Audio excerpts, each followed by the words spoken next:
Hello students. पिछले lecture में हम लोगों ने कुछ मज़ेदार ऑब्जेक्टिव क्वेश्चंस को सॉल्व किया था।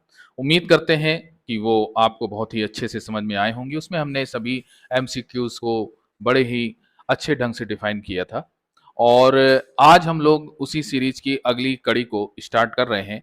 इसमें कुछ और मज़ेदार ऑब्जेक्टिव क्वेश्चन लेकर के हम लोग आज यहाँ मौजूद हैं। तो चलिए शुरू करते हैं हम लोग।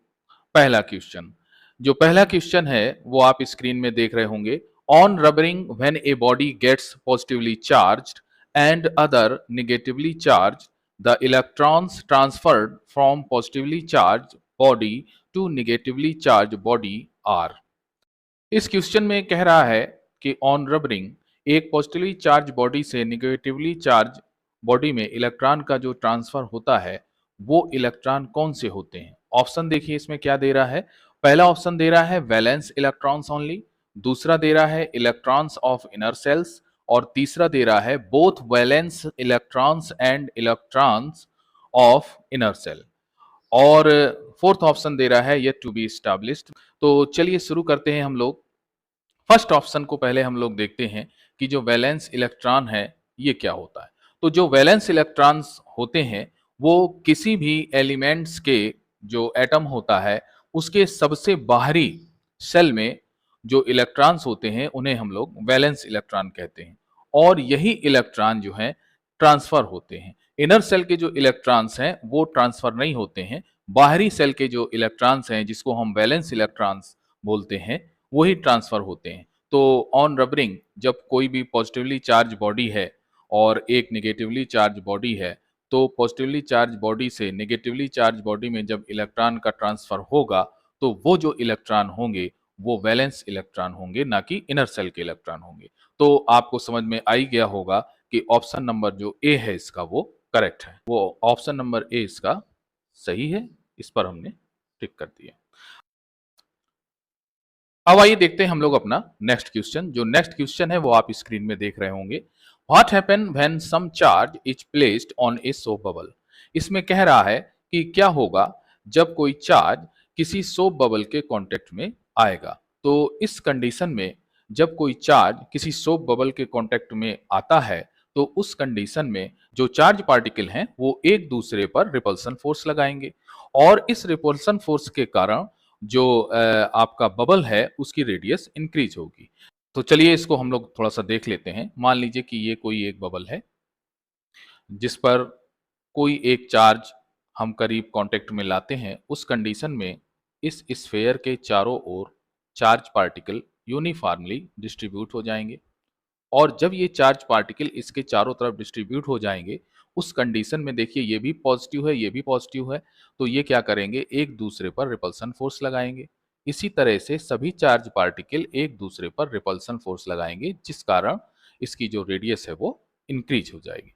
तो इसका जो ऑप्शन नंबर ए है वो करेक्ट है, यानी कि इट्स रेडियस इंक्रीजेस। अब आइए चलते हैं हम लोग अपने नेक्स्ट क्वेश्चन में।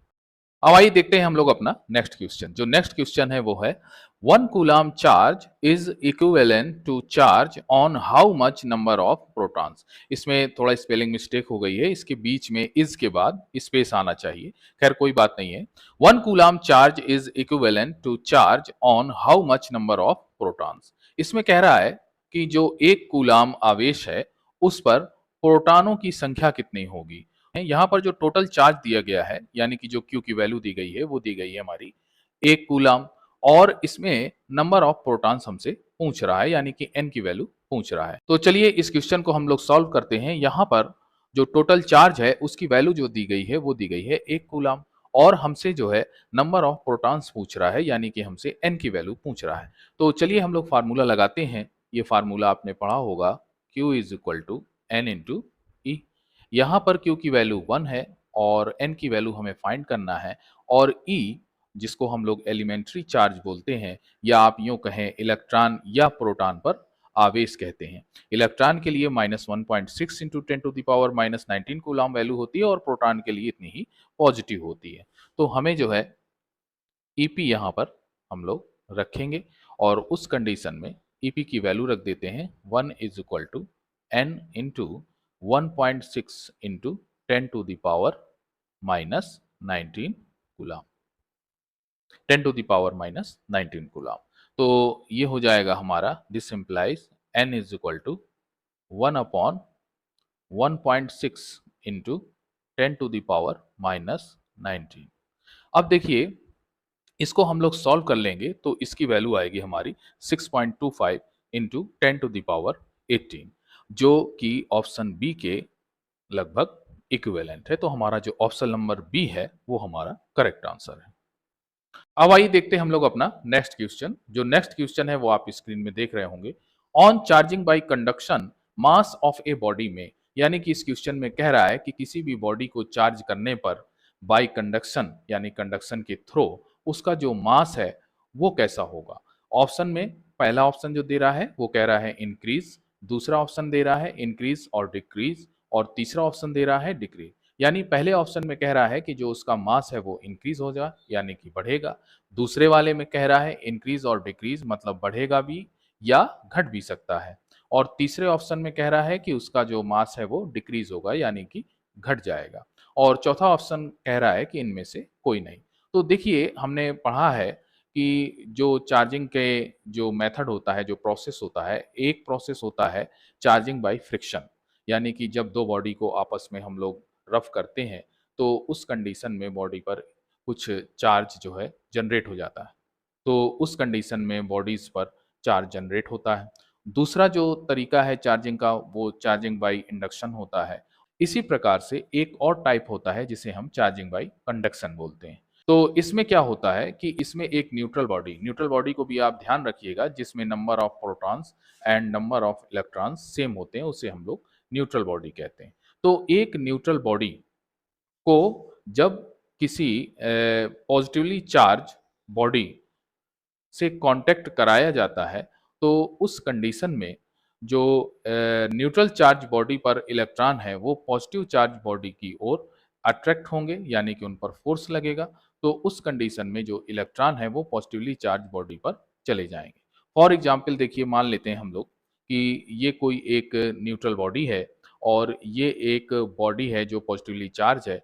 जब इसको कांटेक्ट कराया जाता है, यानी कि जो चार्जिंग बाय कंडक्शन है इसका मेथड ही है कि आप इसको कांटेक्ट में लाएंगे, एक दूसरे से कांटेक्ट कराएंगे।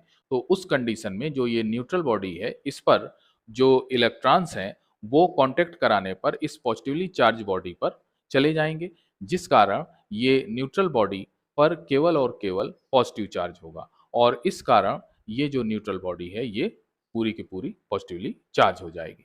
अब इसी तरह से अगर ये हम नेगेटिवली चार्ज बॉडी को इसके कांटेक्ट में लाएं, न्यूट्रल बॉडी के कांटेक्ट में लाएं, तो उस कंडीशन में इस नेगेटिवली चार्ज बॉडी से जो इलेक्ट्रॉन होंगे वो इस न्यूट्रल बॉडी पर आ जाएंगे। अब आपके मन में एक सवाल आ रहा होगा कि जो ये नेगेटिवली चार्ज बॉडी है इससे इलेक्ट्रॉन इस पर क्यों गए। तो इसका सीधा-सा जवाब ये है कि आपने पढ़ा होगा कि हाई पोटेंशियल से जो चार्ज है वो लोअर पोटेंशियल की ओर आता है। उस कंडीशन में ये जो नेगेटिवली चार्ज बॉडी से इलेक्ट्रॉन इस बॉडी के न्यूट्रल बॉडी की ओर आएँगे, उस कारण इसका जो मास है वो इंक्रीज होगा। और जो पहली वाली कंडीशन है, उस कंडीशन में क्या होगा कि जो ये न्यूट्रल बॉडी है इससे इलेक्ट्रॉन इस पॉजिटिवली बॉडी की ओर चले जाएँगे। उस कंडीशन में जो इसका मास होगा वो डिक्रीज होगा था। तो जो ऑप्शन नंबर 2 है इसका वो बिल्कुल करेक्ट आंसर है, यानी कि इंक्रीज और डिक्रीज, यानी कि जो मास होगा वो बॉडी का बढ़ भी सकता है और घट भी सकता है। अब आइए चलते हैं हम लोग अपने नेक्स्ट क्वेश्चन की ओर। जो नेक्स्ट क्वेश्चन है वो आप स्क्रीन में देख रहे होंगे। The equivalent resistance between A and B, और इसमें एक फिगर दिया गया है और पूछ रहा है ए और बी के बीच जो है इक्विवेलेंट रेजिस्टेंस कितनी है। तो चलिए इसको हम लोग फटाफट सॉल्व कर लेते हैं। तो आइए इसको हम लोग सॉल्व करेंगे हैं।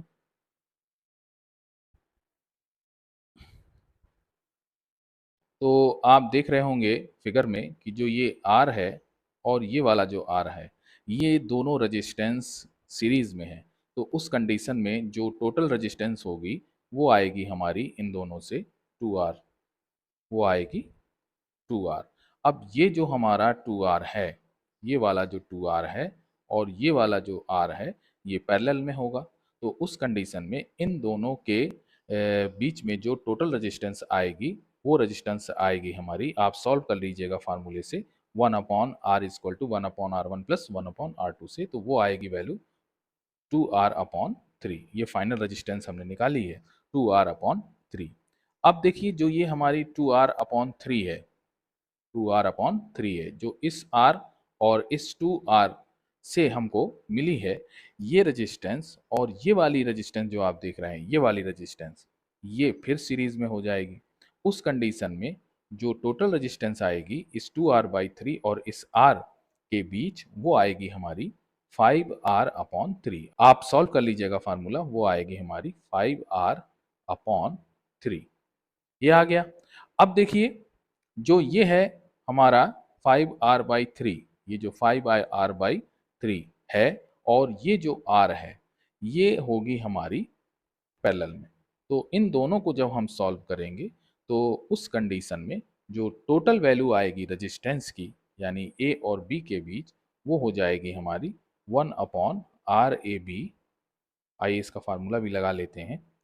ये आ जाएगी हमारी 3 अपॉन 5R और प्लस 1 अपॉन आर। इसको आप सॉल्व करेंगे, ये आ जाएगा हमारा 8 अपॉन 5R। ठीक है, 8 अपॉन 5R। दिस इम्प्लाई जो आर ए बी की वैल्यू होगी, इधर हम लोग पलटेंगे तो इस साइड भी पलटेंगे, तो ये आ जाएगा हमारा 5R अपॉन 8। ये वैल्यू हमारी आ गई, यानी कि जो ऑप्शन नंबर हमारा करेक्ट आंसर है।